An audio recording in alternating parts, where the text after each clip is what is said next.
Welcome to A1 Garage Training. In this session, we are going to learn how to replace one or more springs if they are broken or not working properly. First, we need to make sure we have all of the required tools, so let's look in our backpack.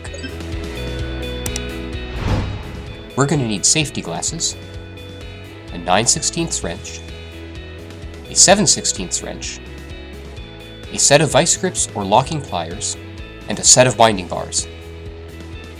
Before going any further, remember, safety first. Let's put on our safety glasses.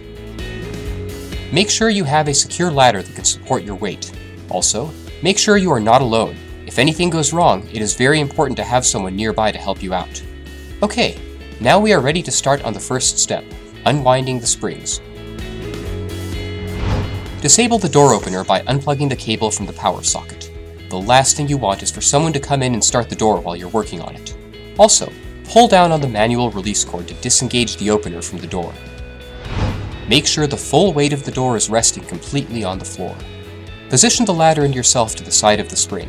Being directly in front of it or below it can be extremely dangerous if the spring pops loose or the winding bars are thrown toward you.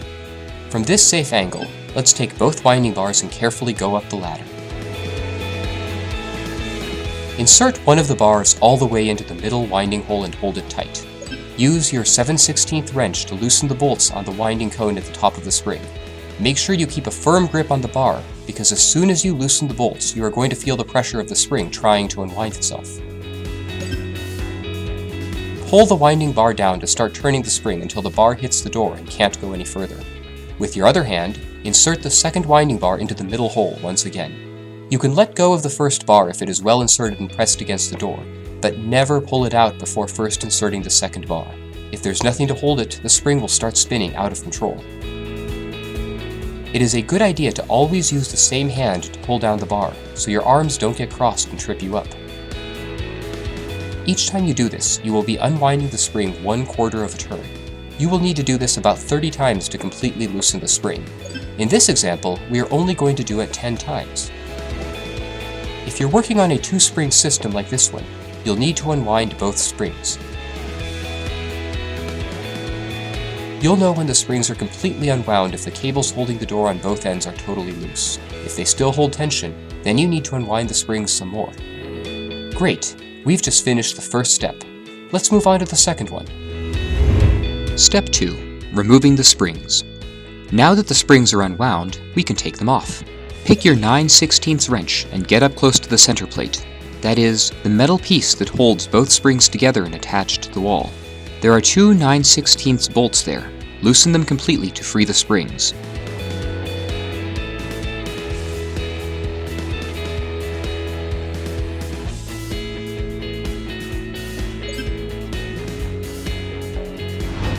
Now, move the ladder so you can reach one of the drums that held the cables.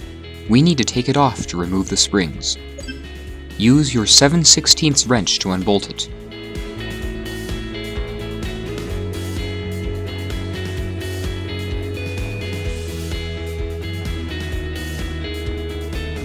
Reposition the ladder and do the same with the one on the other side.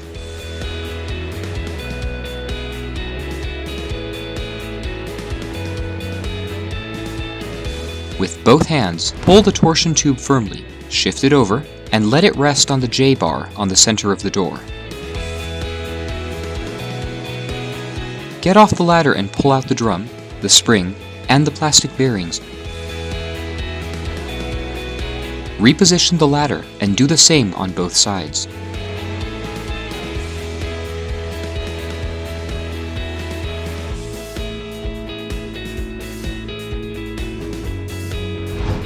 Never leave the springs laying around your work area. You could step on them and hurt yourself. Move them to a safe place.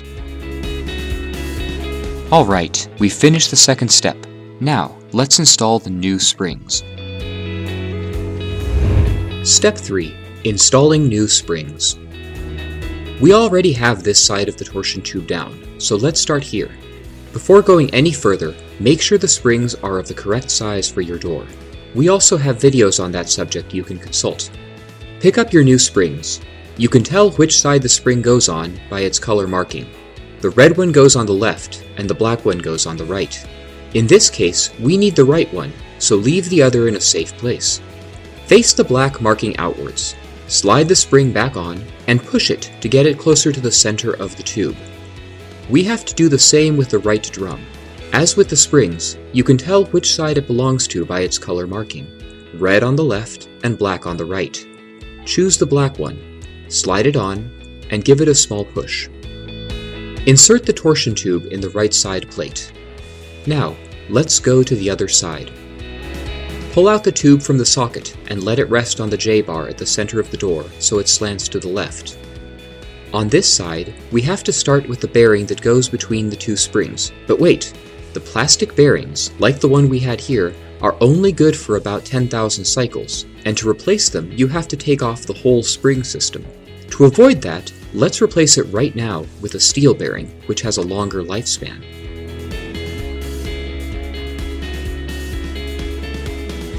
Pick up the left spring and, once again, with its red mark facing outwards, slide it on the torsion tube and push it towards the center. Do the same with the left drum, but without pushing so far. Let's set the torsion tube on the center bracket and slide it back into the left end plate. Now we are going to bolt it all back together. Make sure the red spring and the bearing are on the left side of the center plate, and the black spring on the right. Move them closer together. You don't need to push the tube all the way into the bracket. Check the position of the drums and end plates, then try to align the tube at the same distance from the wall so it doesn't bend. Insert the 9/16 bolts to lock both springs together, and use your 9/16 wrench to tighten them.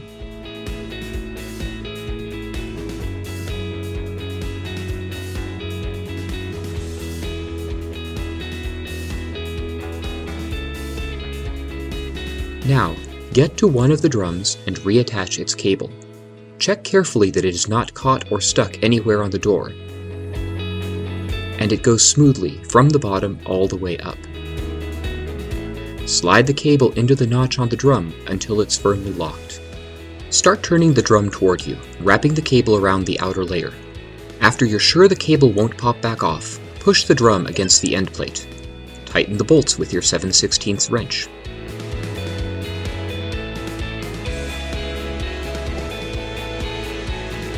Next, go into your backpack and select your vice grips. Open them and place them over the torsion tube. Close them and twist the adjustment knob on the back as necessary to clamp tightly around the tube. Don't lock the pliers just yet. For now, we are just making sure the size is correct, so open them again. For good measure, give the adjustment knob another half turn to make sure the next time you place them, the grip will be really strong. With your left hand, pull down on the drum so you put a little tension on the cable and then hold it. Meanwhile, with your right, open the vice grips, place them on the tube, and turn them toward the wall until they hit. Squeeze tightly until you hear them click to lock them shut, so the drum can't spin back while you are still working on the rest of the system. Now repeat with the drum on the other side. Reattach its cable and tighten the bolts. You don't need to reposition the vice grips. It's enough with the tension they already hold. Double check none of the cables are tangled anywhere, and that they are straight and tense, but not too tense. They should look like a guitar string. Okay, now we are going to wind the springs again. One full revolution of the spring is equivalent to 4 quarter turns.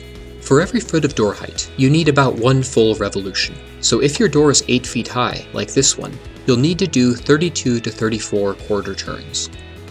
Let's start winding. You can do the first few turns with your bare hands, then switch to the winding bars. This is the same motion you did in the second step, but backwards. For this example, we are only going to go through a few quarter turns.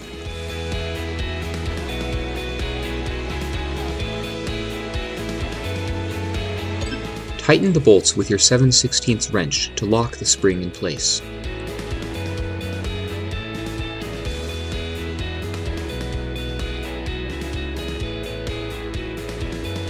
Repeat with the other spring. Start with your hands, continue with the winding bars, and then tighten the bolts. When you are done, remove the vice grips.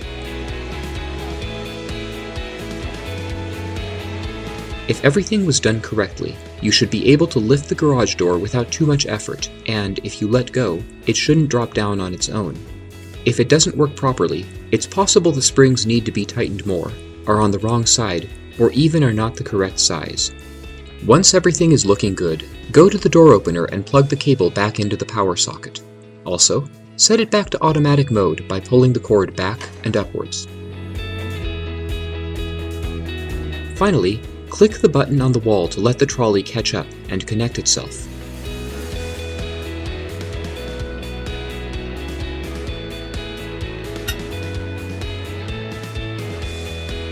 Click the button again to lower the door. That's it! You've finished replacing the springs correctly. If you have any questions, feel free to contact us on our website or give us a call. Also, check out our other videos. They cover topics that might be helpful to you. Thank you, and see you around.